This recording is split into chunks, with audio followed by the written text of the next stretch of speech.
Networking and marketing made simple is for you, the business owner who has a product, a service, or a message that you believe in. My name is Scott Aaron, and each week we'll take a behind-the-scenes look into the real-world marketing and networking tactics and strategies for getting what you have in front of you to a lot more people. Thanks for spending time with me, and now let's get started.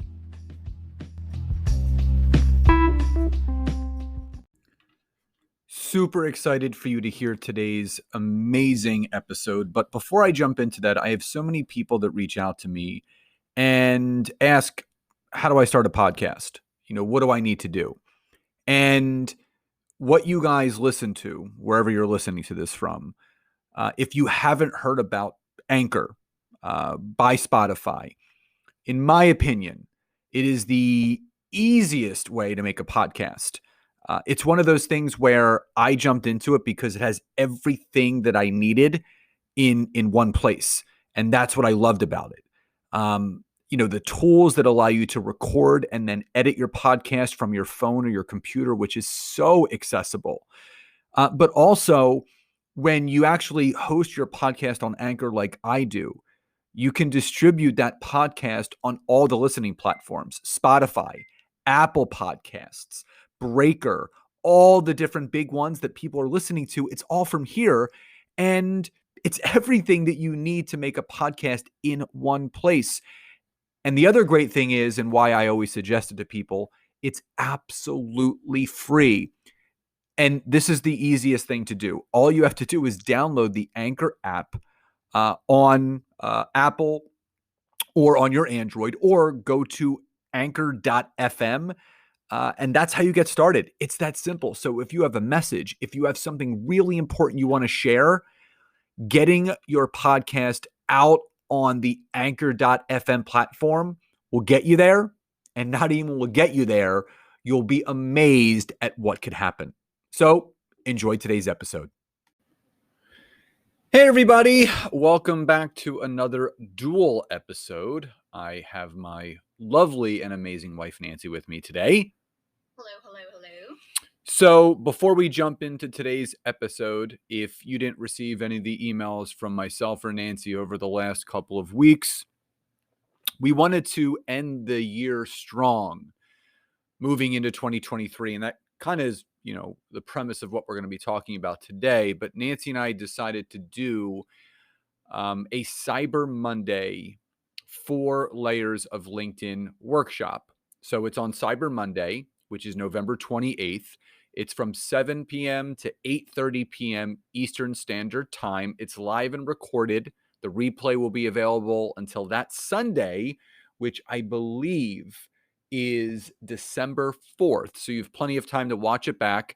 And I'm going to be teaching all of you the 4 layers of LinkedIn and how to apply that to your business in 2023, which is optimizing your profile, building the right kind of network messaging and booking sales calls and creating content. There's a workbook.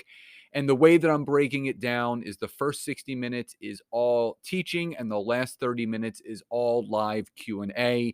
So if you would like to register, just go to the description of this episode and you will see the link to register. We have nearly 300 people already registered, which we're so excited about, and we would love to see you there. So what we're going to be talking about in today's episode are the things that you need to do to achieve your goals in 2023. And the only reason why we're putting a date to it is because obviously 2023 is on the horizon. But in all honesty, this is an episode that you can come back and listen to year after year, and it's going to be applicable. So what Nancy and I wanted to do with all of you today is give you a peek behind the curtain of what we do in order to plan our goals for the upcoming year and how we achieve them. So Nance, why don't you kick us off and start to give them that peek behind the curtain of the things that we do?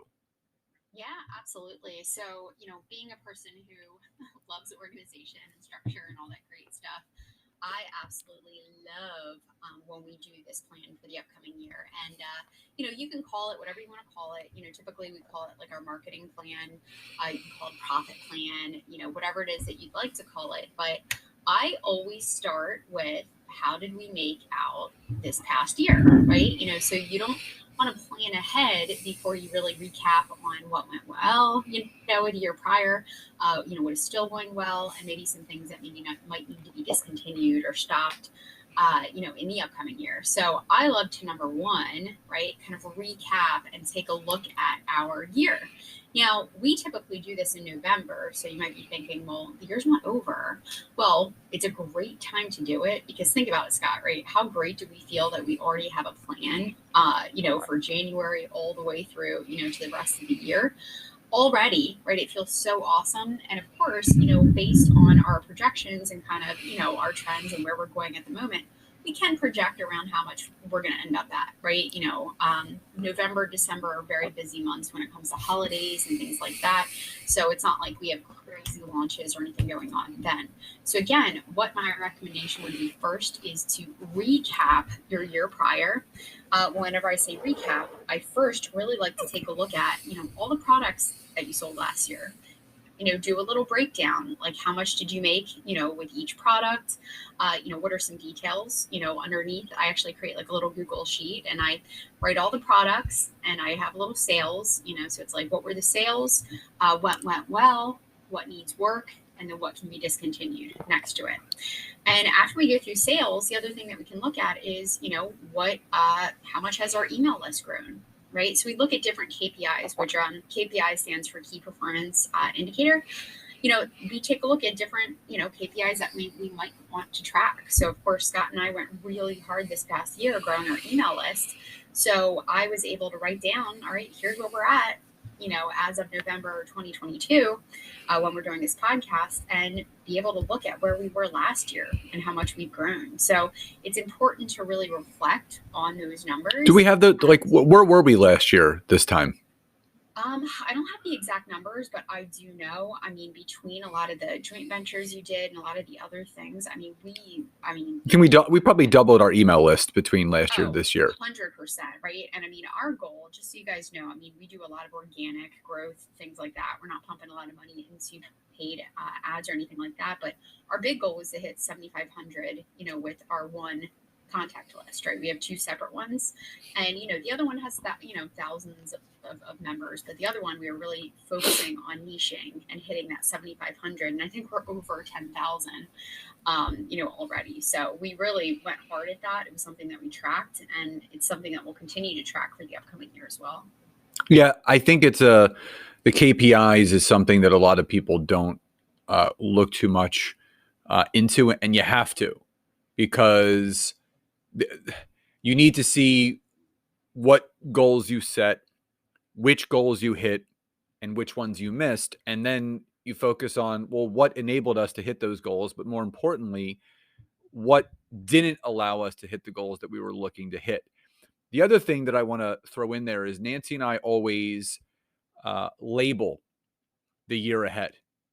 So 2022 was the year of intention.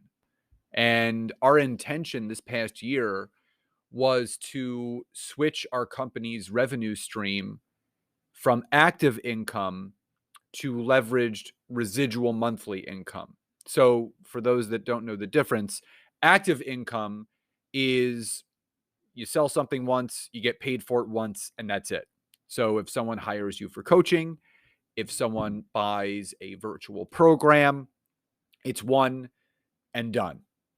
So what I'll say is that we really focused on switching things over profit-wise.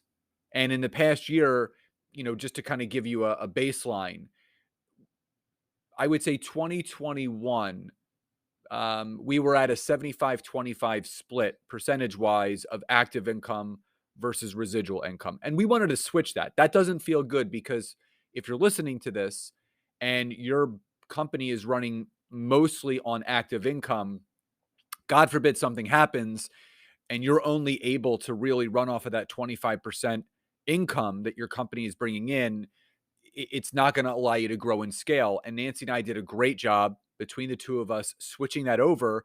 And when we tracked the numbers this past year, we flipped the script. 75% of our company's income this year was residual and monthly reoccurring based, and 25% was active. And we're happy with that split, because if we continue to grow and we keep things 75-25, that 25% active income allows us to reinvest back into the company into other things.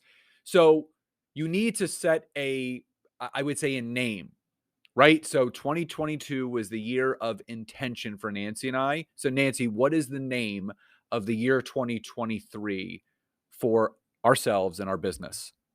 Yeah, I told Scott it's the year of implementation. And marketing. Yeah, the year of action, and then I threw a little and marketing, Yeah. right?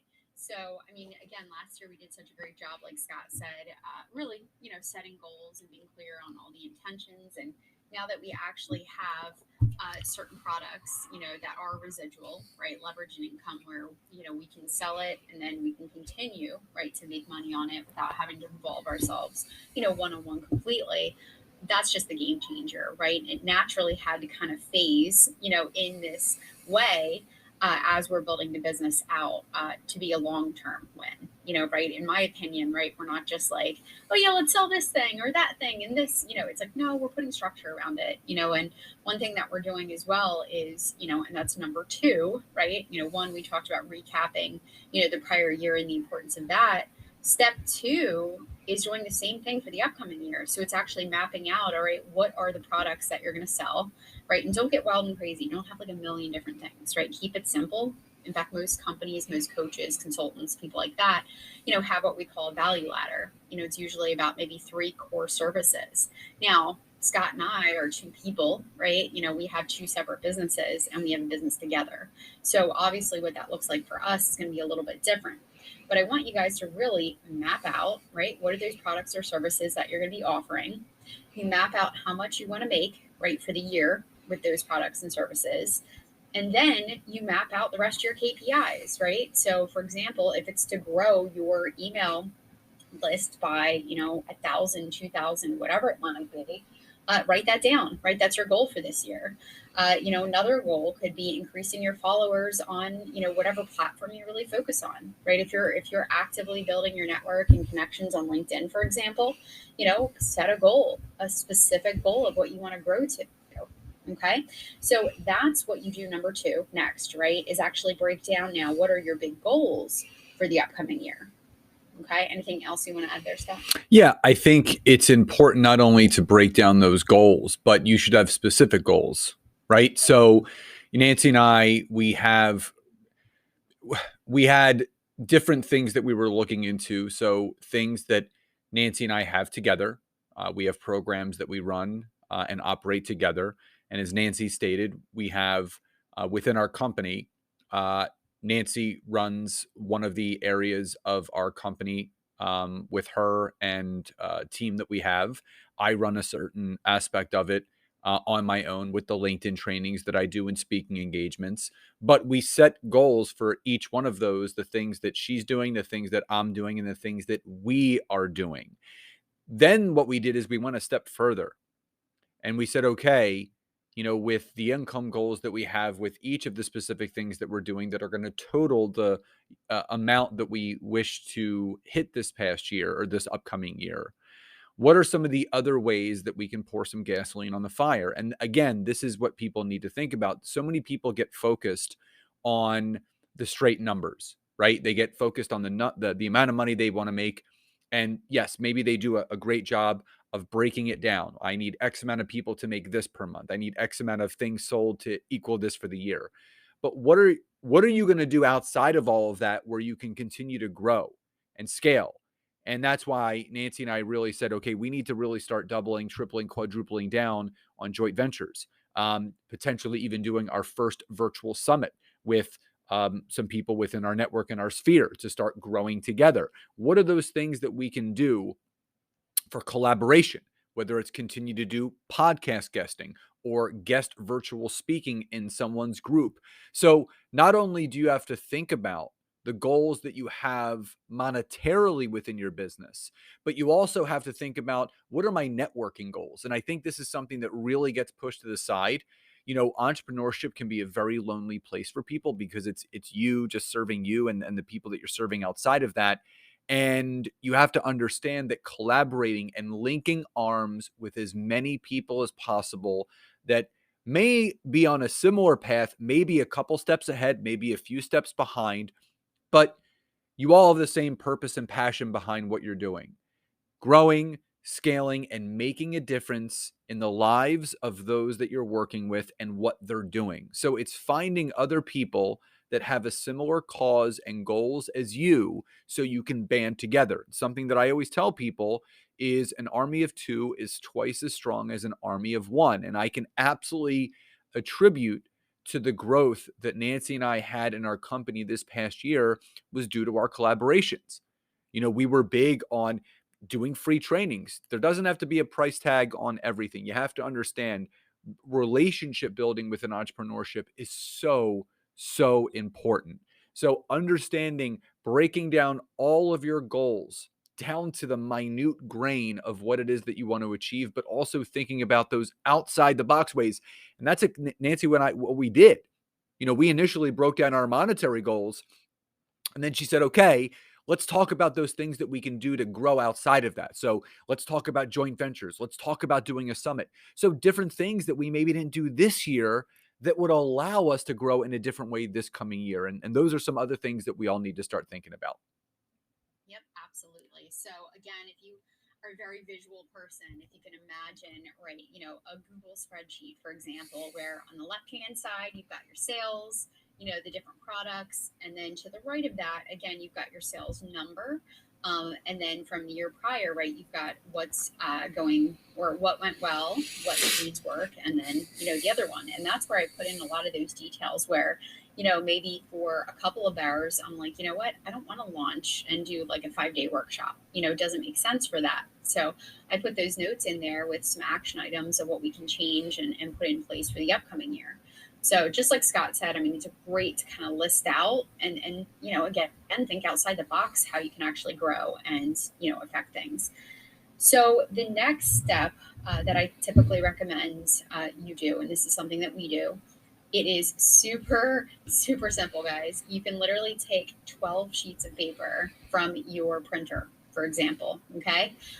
I write down January, February, March, right? I write all the months at the top of each piece of paper. And what I do is I go through the entire year. And what we do is we map out big things, right? So think about if you have any holidays coming up, if you have any vacations that you want to plan, if you have anything, on a personal side that you want to make sure that you don't schedule anything wild and crazy for, make sure that you go through and you add those notes. Now, the next thing that you do is, right, and this is a rule of thumb, is you want to plan no more than about 4 what we call A-level launches, right?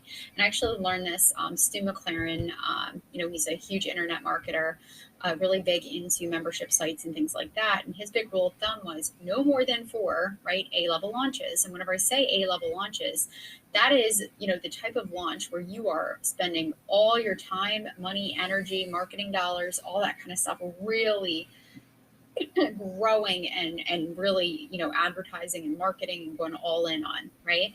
So these A-level launches could be, again, maybe your signature program. Maybe it is a big release. You're, releasing a new program or something like that, a membership site. And then what you do is after you pick out where your A-level launches are going to be, which guys, conveniently enough, right, there's four quarters, right? So I think breaking it down into 1 per quarter, that gives you a little bit of breathing room.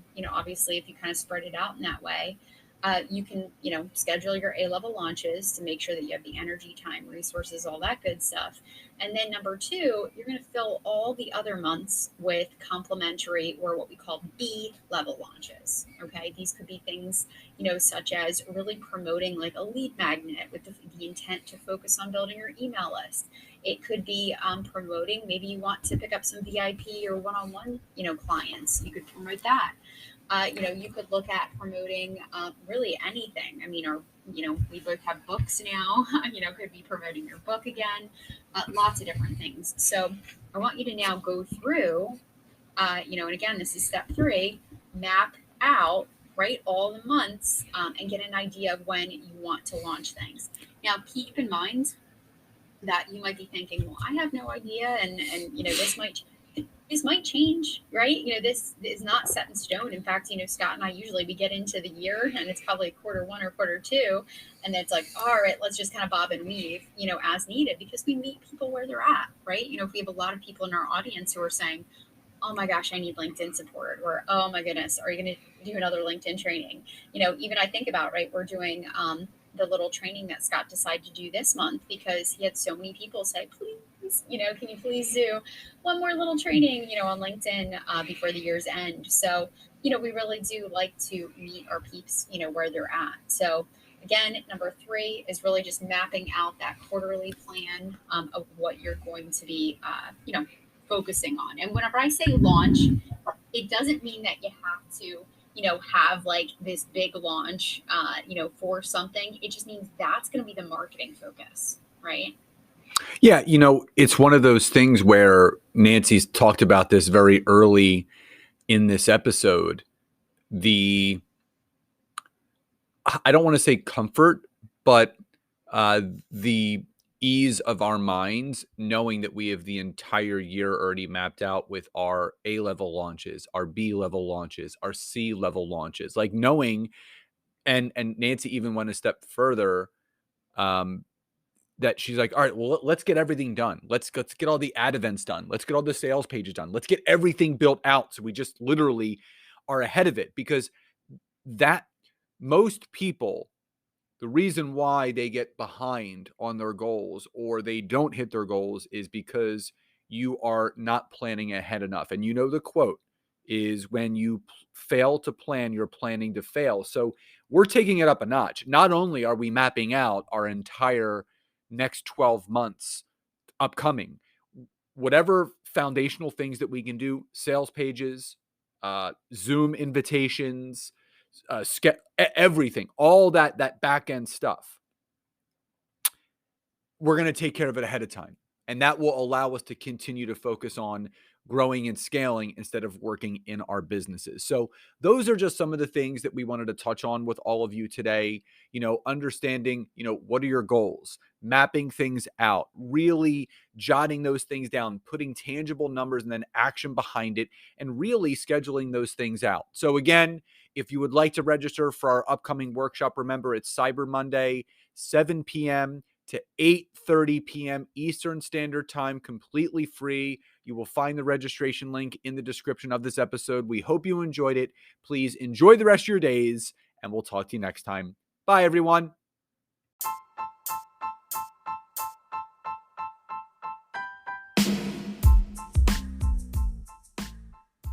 Thank you so much again for checking out today's episode. And if you are listening through iTunes, Spotify, wherever you are, please leave me a rating and review. Let me know what you loved, what you would like to see improved, or ideas you have for future episodes. And if you are interested in taking your business to the next level, don't hesitate to go to my website, www.scottaaron.net, where you can schedule a free discovery call with me, where I can learn more about you, your business, what you're struggling with, and how we can work together. And don't forget to check out my wife, Nancy, and mine, our free community on Facebook called LinkedIn Leads for Life. We would love to see you in there. Have a great rest of your day.